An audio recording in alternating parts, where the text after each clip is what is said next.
저는 지금 대한민국 서울 한복판에서 자유롭게 숨쉬고 있습니다. 원하는 음식을 먹고 보고 싶은 사람을 만나고 밤늦게까지 불을 켜놓아도 아무도 뭐라 하지 않는 곳. 하지만 불과 몇 년 전만 해도 저는 숨쉬는 것조차 기록되는 곳에서 살았습니다. 국정원 조사실. 형광등 하나만 켜진 어두운 방에서 조사관이 제 앞으로 한 장의 문서를 밀어냈습니다. 이 문서 북한 보위부의 내부 밀고 보고서입니다. 여기 적힌 이름 본인 맞습니까? 제 손은 떨렸습니다. 그 문서에는 제 이름, 제 집 주소, 제가 언제 어디서 누구를 만났는지 모든 게 적혀 있었습니다. 그런데 더 충격적인 건 그 밑에 적힌 밀고자 이름이었습니다. 저 사람 우리 집에 밥 얻어먹던 사람이었는데 목이 메었습니다. 눈물이 주르륵 흘러내렸습니다. 조사관은 조용히 말했습니다. 북한에서는 이웃이 이웃을 감시합니다. 친구가 친구를 밀고합니다. 그래야 본인이 살아남으니까요. 저는 그제야 깨달았습니다. 제가 얼마나 위험한 줄타기를 하며 살았는지, 그리고 제가 왜 여기까지 와야 했는지. 이 영상이 도움이 되셨다면 구독과 좋아요 부탁드립니다. 여러분의 관심이 북한 주민들의 현실을 알리는데 큰 힘이 됩니다. 지금부터 제가 어떻게 지옥 같은 곳에서 태어나 이곳까지 오게 되었는지 그 전말을 들려드리겠습니다. 저는 함경북도 아오지라는 곳에서 태어났습니다. 아오지. 많은 분들이 아오지 탄광 간다는 말을 농담처럼 쓰시는데 저에게는 농담이 아니었습니다. 그곳은 제가 태어나고 자란 말 그대로 지옥이었습니다. 제 기억 속 아오지는 항상 회색빛이었습니다. 하늘도 회색, 땅도 회색, 사람들의 얼굴도 회색. 석탄 가루가 공기 중에 떠다녀서 숨을 쉴 때마다 목구멍이 따끔거렸습니다. 우리 집은 탄광촌 끝자락에 있는 낡은 집이었습니다. 겨울이면 창문 틈으로 들어오는 바람을 막으려고 신문지를 구겨 넣었지만 소용없었습니다. 방 안에서도 입김이 하얗게 나왔고 아침에 일어나면 이불 위에 서리가 내려앉아 있었습니다. 아버지는 탄광에서 일했습니다. 매일 새벽 5시면 집을 나가 밤 9시가 넘어서야 돌아오셨습니다. 돌아오실 때마다 온몸이 새까맣게 석탄 가루로 뒤덮여 있었고 기침을 멈추지 못하셨습니다. 어머니는 배급소에서 일했습니다. 하지만 배급이라는 게 이름뿐이었습니다. 한 달에 옥수수 가루 몇 킬로그램이 전부였고 그마저도 제때 나오지 않았습니다. 수진아, 오늘은 물에 소금만 타서 먹어라. 내일은 배급 나온다고 했으니까. 어머니는 그렇게 말씀하시며 당신은 드시지 않았습니다. 동생 명철이와 제가 먹을 수 있도록. 학교는 집에서 30분을 걸어가야 했습니다. 하지만 학교라고 해봤자 낡은 건물에 깨진 유리창, 난방도 제대로 안 되는 곳이었습니다. 겨울이면 손이 얼어서 연필을 잡을 수가 없었습니다. 수업은 대부분 사상교육이었습니다. 위대하신 수령님의 은덕으로 우리는 행복하게 살고 있습니다. 선생님은 매일 그렇게 외치셨고 우리는 따라 외쳤습니다. 의심하지 않았습니다. 왜냐하면 그게 전부였으니까요. 저는 다른 세상이 있다는 걸 몰랐습니다. 사람들이 배불리 먹고 따뜻한 집에서 살고 자유롭게 말할 수 있는 곳이 있다는 걸. 아오지에서는 모든 게 통제되었습니다.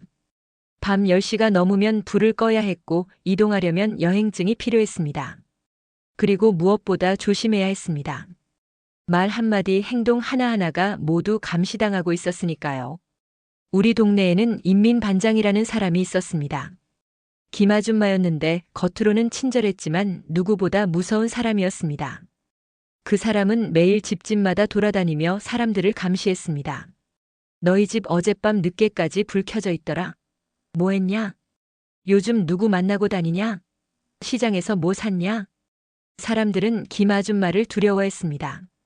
한마디 잘못하면 보위부에 보고가 들어가고 그러면 끝이었으니까요. 그때는 몰랐습니다. 이 사람이 나중에 저를 밀고할 줄은. 저는 그저 평범한 아이였습니다.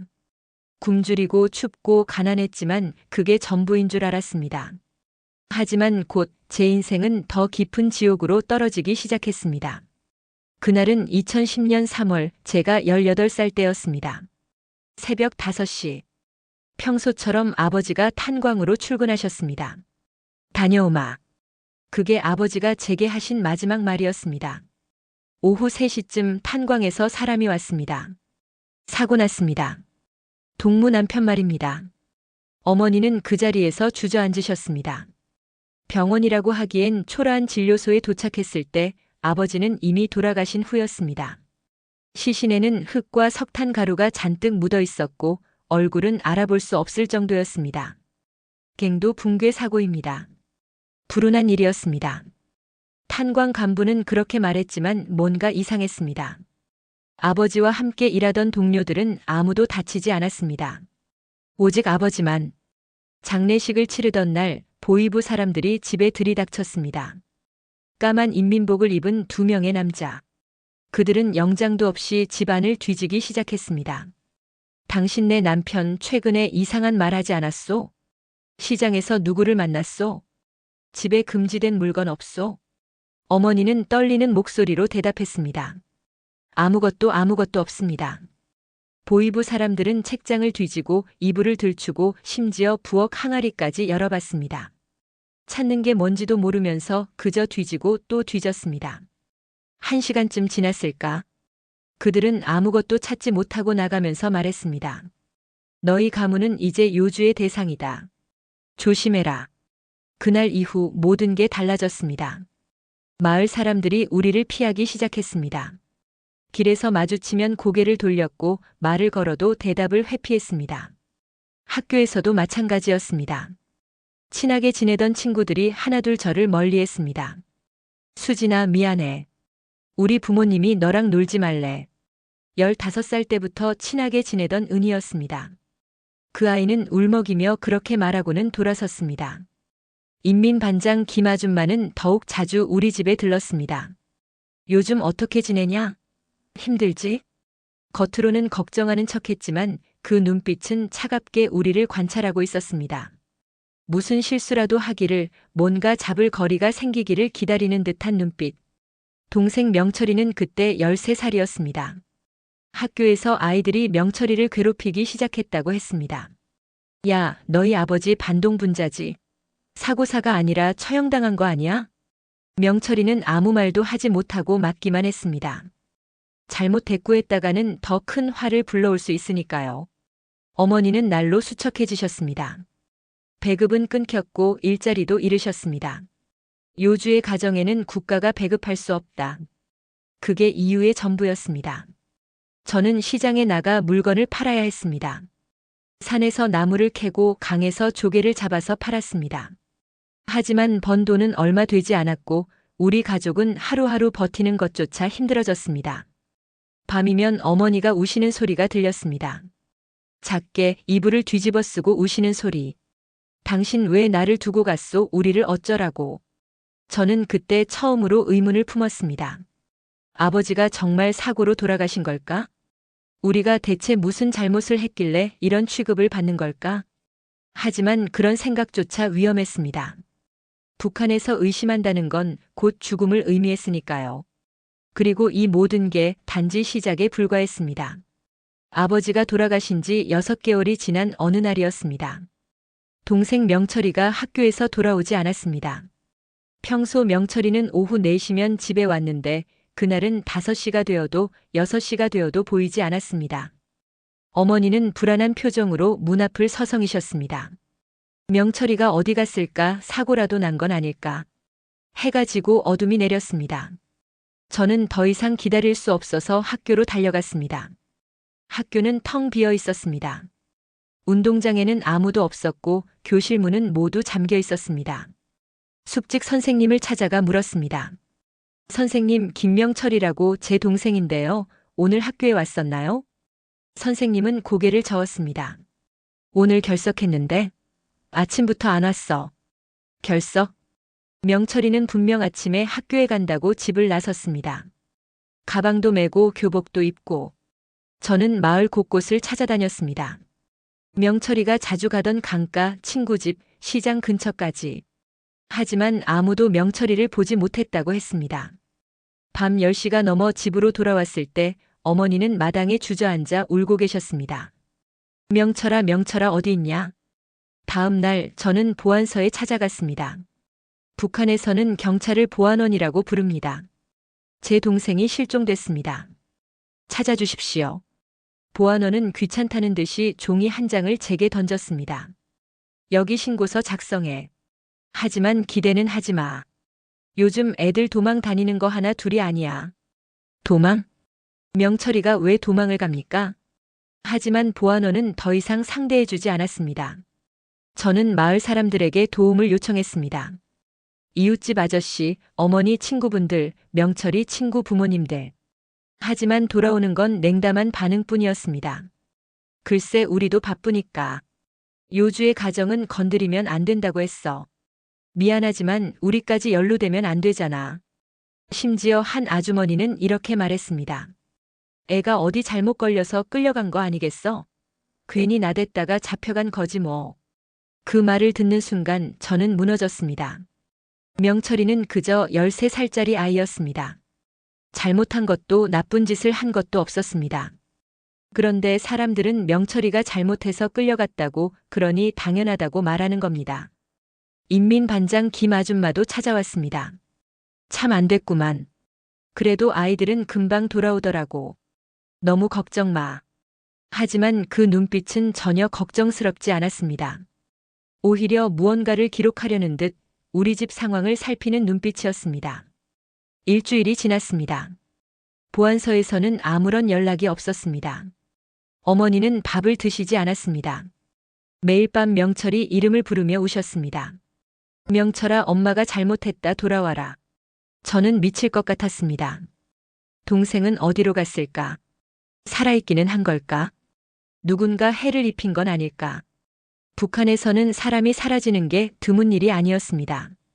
정치범 수용소로 끌려가거나 강제노동에 동원되거나 심지어 공개 처형을 당하기도 했습니다.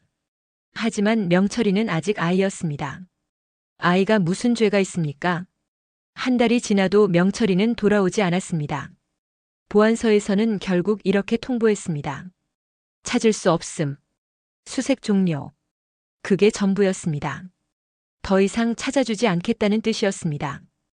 우리 가족은 특별감시 대상으로 분류되었습니다. 아버지에 이어 동생까지 의문의 사건에 연루된 가정. 마을 사람들은 더욱 우리를 멀리했습니다. 아무도 우리에게 말을 걸지 않았고 길에서 마주치면 고개를 돌렸습니다. 어머니의 몸은 날로 쇠약해졌습니다. 기침이 멎지 않았고 걷는 것조차 힘들어 하셨습니다. 수진아, 미안하다. 엄마가 너를 이렇게 만들어서. 아닙니다, 어머니. 잘못한 건 우리가 아닙니다. 저는 그때 깨달았습니다. 이곳에서는 우리 가족은 절대 살아남을 수 없다는 것을. 그리고 결심했습니다. 어머니만이라도 이 지옥에서 꺼내드리겠다고. 명철이가 사라지고 석 달이 지났습니다. 어머니는 더 이상 일어나지 못하셨습니다. 기침은 피로 물들었고 몸무게는 30kg도 되지 않았습니다.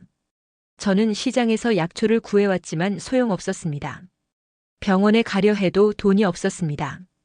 북한에서는 공짜 의료라고 하지만 실제로는 뇌물을 주지 않으면 치료받을 수 없습니다. 어느 날 밤 어머니가 제 손을 잡으셨습니다. 수진아, 엄마는 이제 오래 못 산다. 그만해요, 어머니. 그런 말씀 마세요. 아니다, 엄마 알아. 이제 얼마 안 남았어. 어머니는 가쁜 숨을 몰아쉬며 말씀하셨습니다. 수진아, 너라도 살아야 한다. 어머니랑 같이 살 거예요. 안 돼, 너까지 여기서 죽으면 안 돼. 어머니는 울먹이셨습니다. 여기선 우리는 죽기만 기다릴 뿐이야. 넌 살아야 해. 그날 밤 저는 잠을 이루지 못했습니다. 어머니를 살리려면 이곳을 떠나야 한다는 생각이 머릿속을 떠나지 않았습니다. 하지만 어떻게? 북한에서 탈출한다는 건 목숨을 거는 일이었습니다.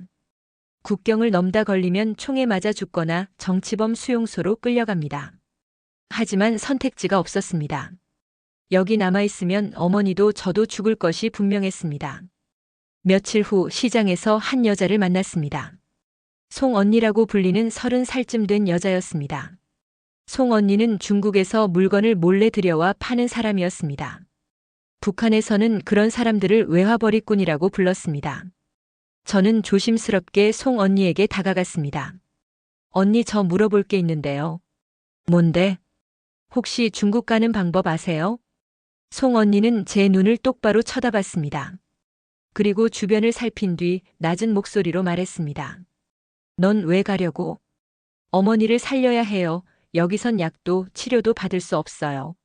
송 언니는 한숨을 쉬었습니다. 쉽지 않아. 목숨 걸어야 돼.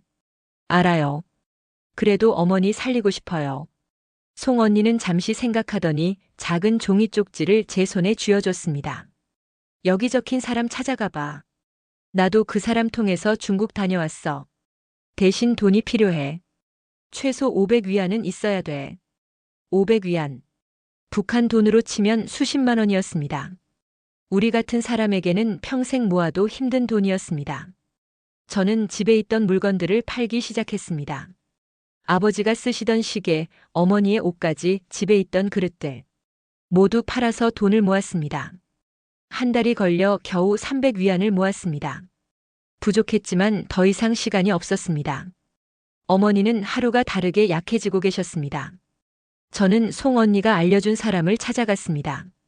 국경 마을에 사는 중년 남자였습니다. 돈은 300위안 있습니다. 부족한데? 제발요, 어머니를 살려야 해요. 남자는 한참을 저를 바라보더니 고개를 끄덕였습니다. 너 혼자만 가는 거지? 아니요. 어머니도 같이요. 안 돼. 아픈 사람은 데려갈 수 없어. 국경 넘을 때 소리라도 내면 다 죽어. 제 머릿속이 하얘졌습니다. 그럼 어떡해요? 넌 먼저 가. 중국에서 돈 벌어서 나중에 어머니 데려오든지 해. 저는 무너졌습니다. 어머니를 두고 간다고? 하지만 다른 방법이 없었습니다. 집으로 돌아와 어머니께 말씀드렸습니다. 어머니, 저 중국에 다녀올게요. 돈 벌어서 약 사올게요. 어머니는 제 손을 꽉 잡으셨습니다. 수진아, 안 돼, 위험해. 괜찮아요. 금방 다녀올게요. 저는 거짓말을 했습니다. 다녀온다는 말이 거짓말인 걸 어머니도 저도 알고 있었습니다. 출발 전날 밤 어머니가 제게 작은 봉지를 건네셨습니다. 그 안에는 어머니의 결혼 반지가 들어 있었습니다. 이거 팔아서 쓰렴, 엄마는 필요 없으니까. 어머니. 저는 울음을 참을 수 없었습니다. 수진아, 살아라. 제발 어디서든 살아만 있어라. 그것이 어머니가 제게 하신 마지막 말씀이었습니다. 2016년 10월 23일. 저는 북한을 떠났습니다. 죽을 각오로. 밤 11시. 국경 마을의 한 빈집에서 저를 포함한 5명이 모였습니다. 저 말고도 30대 남자, 20대 여자 둘, 그리고 15살쯤 되어 보이는 소녀. 모두 절박한 표정이었습니다. 안내자는 중국말을 할 줄 아는 조선족 남자였습니다. 잘 들어. 국경까지 30분 걸린다. 절대 소리 내지 마. 기침도 한숨도 안 돼. 경비병은 교대 시간 노린다. 12시 30분부터 40분까지 10분이 기회야. 그 안에 강 건너야 해. 10분. 생사가 걸린 10분이었습니다. 걸리면? 안내자는 대답하지 않았습니다. 대답할 필요도 없었습니다. 걸리면 죽는다는 걸 모두가 알고 있었으니까요. 11시 30분. 우리는 출발했습니다. 달빛조차 없는 캄캄한 밤이었습니다. 안내자는 손전등도 켜지 않고 오직 기억의 의지에 길을 찾아갔습니다. 숲을 지나갔습니다. 나뭇가지가 얼굴을 핥히고 넘어질 뻔했지만 소리를 낼 수 없었습니다. 심장이 터질 것처럼 뛰었습니다. 숨소리조차 크게 들릴까봐 입을 막았습니다. 30분쯤 걸었을까? 안내자가 손을 들어 멈추라는 신호를 보냈습니다. 저 멀리 경비초소의 불빛이 보였습니다. 경비병들이 오가는 그림자도 보였습니다. 안내자가 시계를 보며 중얼거렸습니다. 아직 2분 기다려. 우리는 덤불 속에 숨어서 기다렸습니다. 차가운 땅바닥에 엎드려 숨도 제대로 쉬지 못한 채. 1분, 2분, 3분. 그때 개 짖는 소리가 들렸습니다. 저 멀리서 군용견이 짖고 있었습니다. 우리를 알아챈 걸까? 옆에 있던 여자가 떨기 시작했습니다. 두려움에 온몸이 부들부들 떨렸습니다. 안내자가 그 여자의 입을 막았습니다. 다행히 개는 다른 방향으로 갔습니다. 경비병도 우리 쪽을 보지 않았습니다. 지금이다. 안내자의 신호와 함께 우리는 강을 향해 달렸습니다. 두만강. 북한과 중국을 가르는 강. 10월의 두만강은 얼어붙어 있었습니다. 하지만 완전히 얼지 않아서 곳곳에 물이 보였습니다. 빨리 뛰어. 우리는 얼음 위를 뛰었습니다.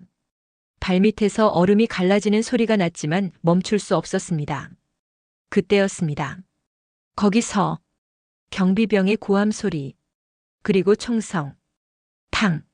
총알이 제 옆을 스쳐 지나갔습니다. 얼음에 구멍이 뚫렸습니다. 뛰어. 절대 멈추지 마. 안내자가 소리쳤습니다. 저는 미친 듯이 뛰었습니다.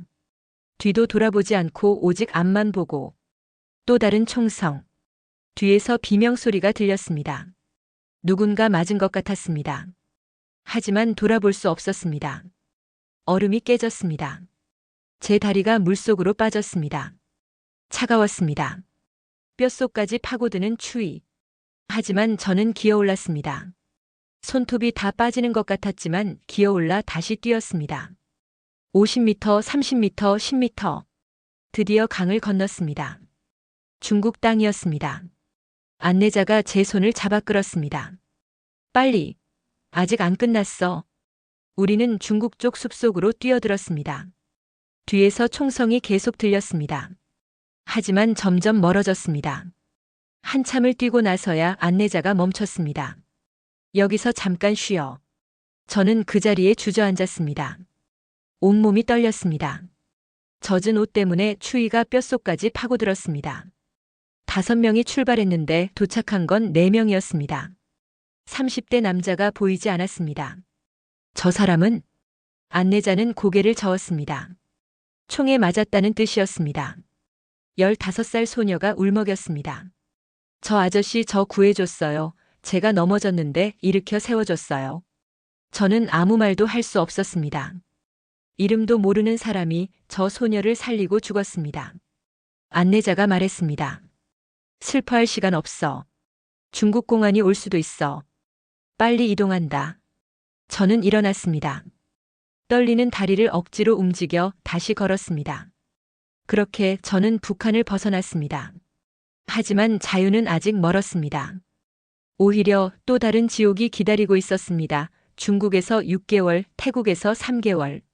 총 9개월의 도피 생활 끝에 저는 한국에 도착했습니다. 인천공항에 내렸을 때 저는 믿을 수 없었습니다. 밝은 조명, 깨끗한 바닥, 자유롭게 오가는 사람들. 하지만 곧 국정원 조사가 시작되었습니다. 모든 탈북자는 국정원 조사를 받아야 합니다. 북한 간첩이 섞여 들어오는 걸 막기 위해서입니다. 처음 며칠은 기본적인 질문들이었습니다. 이름이 뭡니까? 어디 출신입니까? 왜 탈북했습니까? 가족관계는 어떻게 됩니까? 저는 솔직하게 대답했습니다. 숨길 이유가 없었으니까요. 하지만 3일째 되던 날 분위기가 달라졌습니다. 조사관 2명이 들어왔습니다. 한 사람은 두꺼운 파일을 들고 있었습니다. 김수진 씨, 이제부터 중요한 질문을 하겠습니다. 신중하게 대답하세요. 조사관이 파일에서 서류 한 장을 꺼냈습니다. 그리고 제 앞에 놓았습니다. 순간 제 심장이 멎는 것 같았습니다. 그것은 북한 보위부 문서였습니다. 위쪽에 붉은 글씨로 기밀이라고 적혀 있었습니다. 그리고 거기에 제 이름이 있었습니다. 김수진 여 생년월일 98년 6월 23일 아오지 거주. 제 생년월일, 주소, 가족관계까지 모두 적혀 있었습니다. 사상 불순, 감시 강화 대상, 이동 제한 조치. 저는 숨이 막혔습니다. 이게 뭡니까? 조사관이 설명했습니다. 북한 보위부가 작성한 내부 문서입니다. 탈북자들 통해 우리가 입수한 겁니다. 제가 감시 대상이었다고요? 네. 그것도 꽤 오래전부터. 조사관이 다음 페이지를 넘겼습니다. 거기에는 제 행적이 날짜별로 기록되어 있었습니다. 2015년 8월 12일 시장에서 송모와 접촉. 2015년 9월 3일 밤 10시까지 불 켜져 있음. 2016년 2월 5일 집에서 울음소리 들림. 제가 언제 누구를 만났는지. 언제 불을 켰는지, 심지어 제가 울었다는 것까지 기록되어 있었습니다. 이건 누가 어떻게? 조사관이 문서 맨 아래를 가리켰습니다. 보고자 김명숙. 그 이름을 보는 순간 저는 숨이 멎었습니다. 김명숙. 인민반장 김 아줌마였습니다. 저 사람 우리 집에 밥 얻어먹던 사람이었는데 눈물이 주르륵 흘러내렸습니다. 어머니가 굶으시면서도 김 아줌마에게 옥수수죽을 나눠주셨습니다. 추울 때는 석탄도 나눠드렸습니다. 그런데 그 사람이 우리를 밀고하고 있었던 겁니다. 조사관이 말했습니다. 북한에서는 이웃이 이웃을 감시합니다. 인민반장은 매달 보고서를 작성해야 합니다. 하지만 우린 아무 잘못도 안 했는데요. 잘못할 필요가 없습니다. 의심만 해도 보고 대상이 됩니다. 조사관이 다른 문서를 보여줬습니다. 여기 보세요. 김수진 가정, 요주의 등급 2등급. 정기 감시 대상 2등급. 북한에서는 주민을 핵심 계층, 동요 계층, 적대 계층으로 나눕니다. 요주의 등급은 그 중에서도 가장 위험한 사람들입니다. 아버지 사고 이후 당신 가정은 완전히 찍혔습니다. 그럼 아버지는? 정확히는 모릅니다. 하지만 북한에서 사고사는 대부분 의문사입니다. 저는 무너졌습니다. 아버지가 정말 죽임을 당한 걸까요? 동생 명철이도 어디론가 끌려간 걸까요? 조사관이 계속 말했습니다. 당신이 탈북한 것도 이미 보고됐습니다. 여기 보세요. 문서에는 이렇게 적혀 있었습니다. 2016년 10월 23일 김수진 실종. 탈북 추정. 가족 조사 중. 그 밑에는 어머니에 대한 기록도 있었습니다. 모친 김정희 건강 악화로 사망. 2016년 12월 10일. 어머니가 돌아가셨다고요? 조사관은 고개를 끄덕였습니다. 보위부 기록에 그렇게 나와 있습니다. 저는 그 자리에서 무너졌습니다. 어머니, 제가 떠나고 2달도 안 돼서 돌아가신 겁니다. 혼자서, 아무도 없이. 제가 떠나지 않았으면 어머니 곁에 있어 드릴 수 있었을 텐데. 조사관이 조용히 말했습니다. 북한은 밀고가 배급보다 중요한 나라입니다. 생존하려면 다른 사람을 고발해야 합니다. 그게 맞는 겁니까? 맞고 틀리고를 떠나서 그게 북한의 현실입니다. 저는 그때 깨달았습니다. 제가 얼마나 위험한 줄타기를 하며 살았는지, 그리고 제가 탈북하지 않았다면 어떻게 되었을지. 북한은 저를 언제든 잡아갈 수 있었습니다. 언제든 감옥에 보낼 수 있었습니다. 밀고 문서 한 장이면 충분했으니까요. 조사는 계속되었습니다. 다음 날 조사관은 더 많은 자료를 가져왔습니다. 두꺼운 파일 3개였습니다. 오늘은 북한의 감시 시스템에 대해 설명해 드리겠습니다. 당신이 어떤 시스템 속에서 살았는지 알아야 한국에서 안전하게 살 수 있으니까요. 조사관이 첫 번째 파일을 펼쳤습니다. 북한은 전 주민을 3개 계층으로 분류합니다. 핵심 계층, 동요 계층, 적대 계층. 화면에 도표가 나타났습니다. 핵심 계층은 전체 인구의 약 28%. 당 간부, 군장교, 혁명 유가족 등입니다. 동요 계층은 약 45%. 일반 주민, 기술자, 일부 노동자. 적대 계층은 약 27%. 지주, 상인, 종교인, 후손, 그리고 조사관이 저를 쳐다봤습니다. 요주의 가정. 당신 가정 같은 경우입니다. 저는 입이 마르는 걸 느꼈습니다. 이 성분 분류는 평생 따라다닙니다.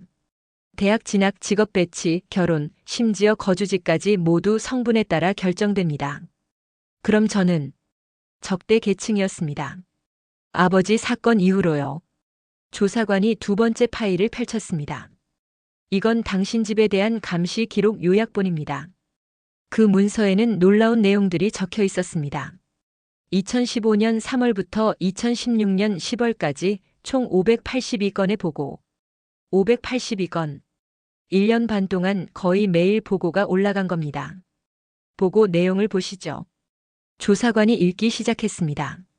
밤 10시 30분 집안에서 대화 소리. 내용 불명. 낮 12시 집 밖에서 기침 소리. 건강 상태 악화 추정. 오후 4시 김수진 시장 방문. 구매 품목 소금 성냥.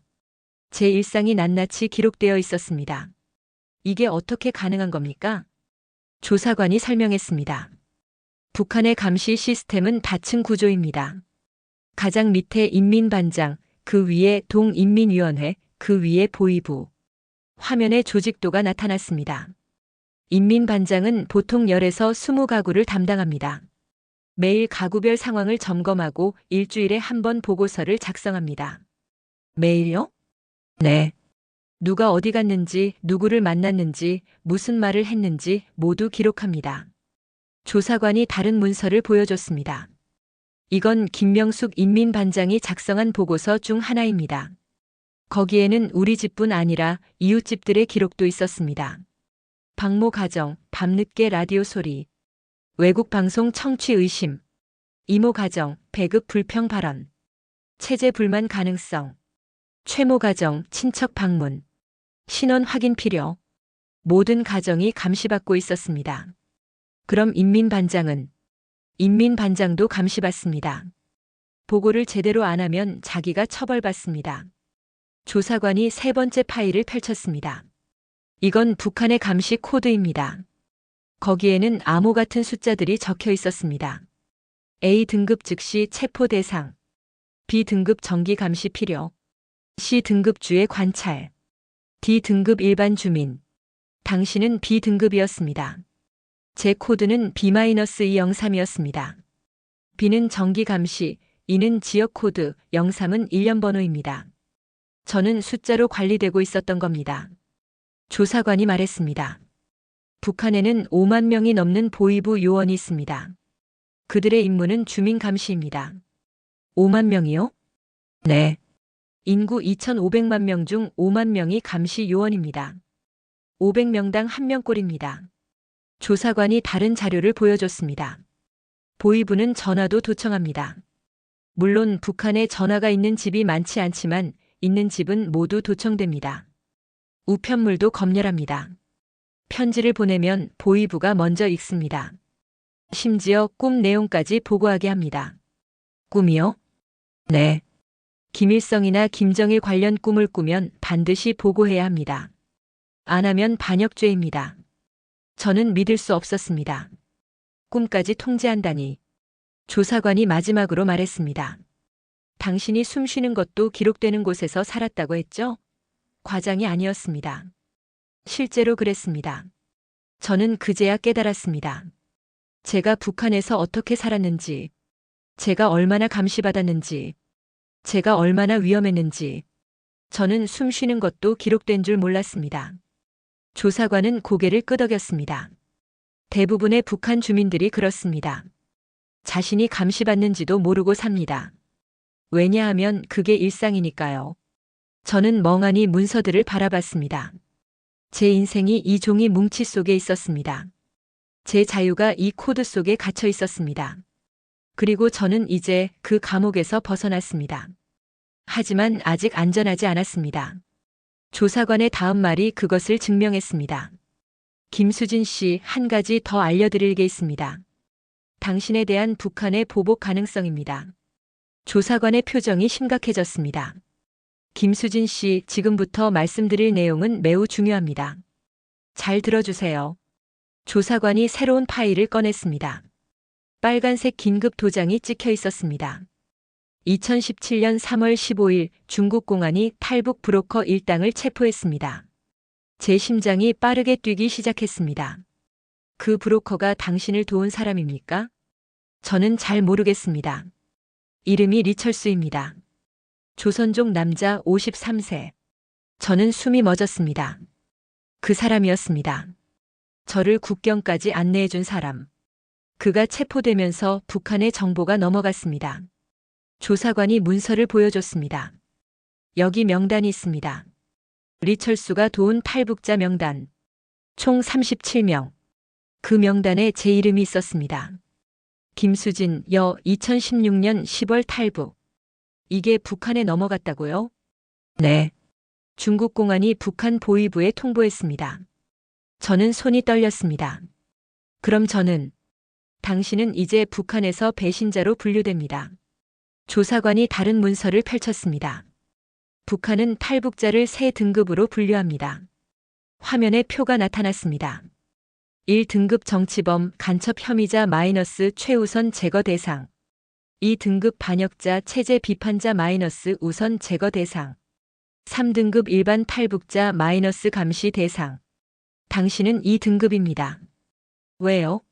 저는 간첩도 아니고 반역자도 아닌데요. 아버지 사건 때문입니다. 당신 가정은 이미 요주의였습니다. 그런 가정에서 탈북했으니 북한은 당신을 위험인물로 봅니다. 조사관이 또 다른 자료를 보여줬습니다. 최근 5년간 한국에 입국한 탈북자 중 북한의 보복을 받은 사례가 12건입니다. 보복이요?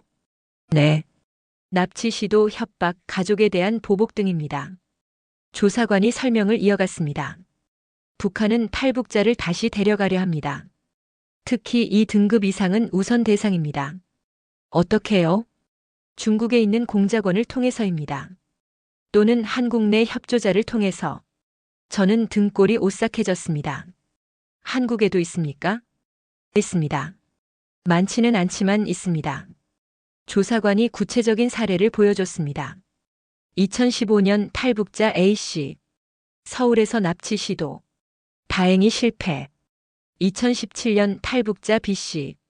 중국 방문 중 체포되어 북송. 2018년 탈북자 C씨 가족, 북한에서 정치범 수용소 수감. 제 손이 떨렸습니다. 제 가족은 어머니는 이미 돌아가셨고 동생 명철 씨는 아직 행방이 확인되지 않습니다. 하지만 만약 살아있다면 위험할 수 있습니다. 저는 가슴이 무너지는 것 같았습니다. 명철이가 혹시 살아있다면 제 때문에 처벌받을 수도 있다는 뜻이었습니다. 조사관이 말했습니다. 당신이 조심해야 할 것들이 있습니다. 화면에 리스트가 나타났습니다. 첫째, 중국 방문 금지. 중국은 탈북자를 북한에 송환합니다. 둘째, SNS 사용 주의. 북한 공작원들이 SNS로 접근할 수 있습니다. 셋째, 신상 정보 유출 금지. 얼굴, 이름, 거주지 등을 공개하지 마십시오. 넷째, 의심스러운 접근 즉시 신고. 조사관이 명함을 건넸습니다. 혹시 이상한 사람이 접근하거나 협박을 받거나 위험을 느끼면 즉시 2번으로 연락하세요. 저는 명함을 받아들었습니다. 저는 평생 숨어서 살아야 하는 겁니까? 조사관은 잠시 침묵했습니다. 숨어 살라는 게 아닙니다. 조심하라는 겁니다. 북한은 당신을 포기하지 않을 겁니다. 하지만 우리도 당신을 보호할 겁니다. 조사관이 다른 서류를 건넸습니다. 이건 신변보호 신청서입니다. 작성하시면 정부에서 주기적으로 안전을 확인합니다. 주소 변경 시 신고, 해외여행 시 사전 통보 등의 절차가 있습니다. 저는 서류를 받아들었습니다. 자유로운 나라에 왔는데 여전히 자유롭지 못했습니다. 조사관이 마지막으로 말했습니다. 김수진 씨, 두려워하지 마세요. 여기는 북한이 아닙니다. 당신은 더 이상 혼자가 아닙니다. 대한민국이 당신을 보호할 겁니다. 저는 고개를 끄덕였습니다. 하지만 가슴속 불안은 사라지지 않았습니다. 밀고 문서 한 장으로 제 인생이 기록되었고 브로커 명단 한 장으로 제 안전이 위협받게 되었습니다. 저는 자유를 얻었지만 완전한 자유는 아니었습니다. 조사는 그렇게 끝났습니다. 하지만 제 새로운 삶은 이제 시작이었습니다.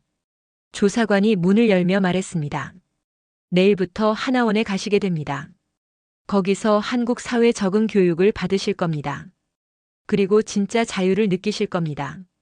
저는 일어났습니다. 떨리는 다리로 새로운 세상을 향해 걸어갔습니다. 하나원. 탈북자들이 한국 사회에 적응하도록 돕는 교육시설입니다. 3개월 동안 저는 그곳에서 한국어, 컴퓨터, 법률, 경제 등을 배웠습니다. 처음 보는 것들이 너무 많았습니다. 스마트폰, 인터넷, 신용카드, 은행 계좌. 북한에서는 상상도 못한 것들이 한국에서는 당연했습니다. 여러분, 대한민국은 자유로운 나라입니다. 원하는 곳에 살고 원하는 일을 할 수 있습니다. 선생님은 그렇게 말씀하셨습니다. 저는 가슴이 벅찼습니다. 드디어 자유입니다. 하지만 현실은 달랐습니다. 하나원을 나와 서울에 도착했을 때 저는 혼란스러웠습니다. 너무 빠르게 움직이는 사람들. 이해할 수 없는 말들. 끝없이 솟아오른 건물들. 저는 길을 잃었습니다. 스마트폰이 있었지만 어떻게 쓰는지 잘 몰랐습니다. 한 아주머니에게 물었습니다. 저기요, 실례지만 여기 어디 있나요? 아주머니는 제 말투를 듣더니 표정이 굳어졌습니다. 북한 사람이세요? 네, 그런데요. 아, 네. 아주머니는 그냥 가버렸습니다. 그게 첫 번째였습니다. 일자리를 구하러 갔을 때도 마찬가지였습니다. 경력이 어떻게 되세요? 북한에서 시장 장사를 했습니다. 아, 북한 그럼 컴퓨터는 할 줄 아세요? 배우는 중입니다. 연락드리겠습니다.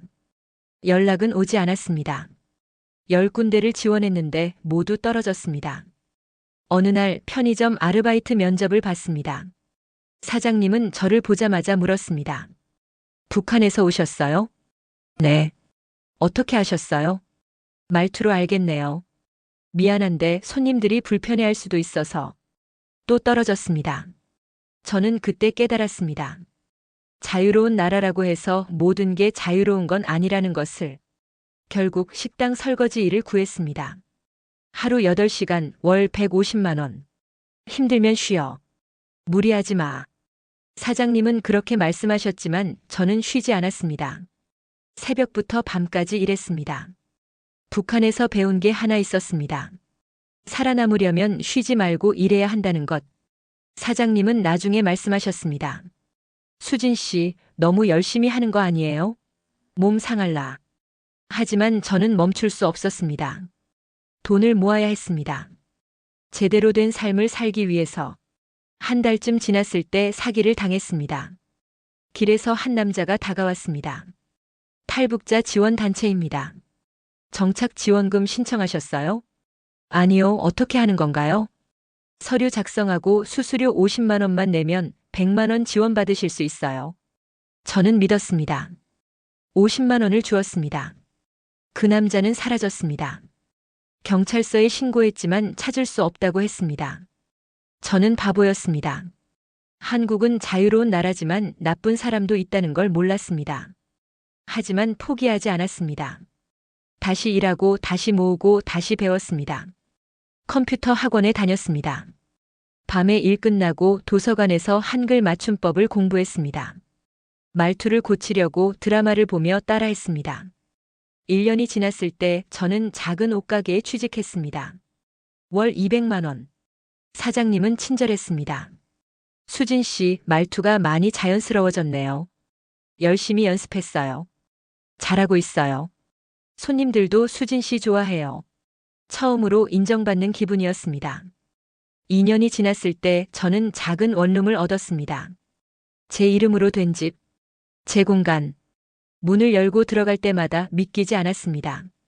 이게 제 집이라는 게, 누구 눈치도 안 보고 살 수 있는 공간이라는 게, 밤에 불을 켜도 아무도 뭐라 하지 않습니다. 원하는 시간에 자고 원하는 시간에 일어납니다. 보고 싶은 영상을 보고 듣고 싶은 음악을 듣습니다. 이게 자유였습니다. 물론 쉽지 않았습니다. 여전히 차별을 받을 때도 있고 외로울 때도 있습니다. 하지만 북한과는 다릅니다. 북한에서는 선택권이 없었습니다.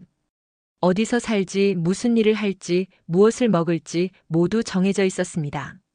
하지만 여기는 다릅니다. 제가 선택합니다. 제 인생을 제가 결정합니다.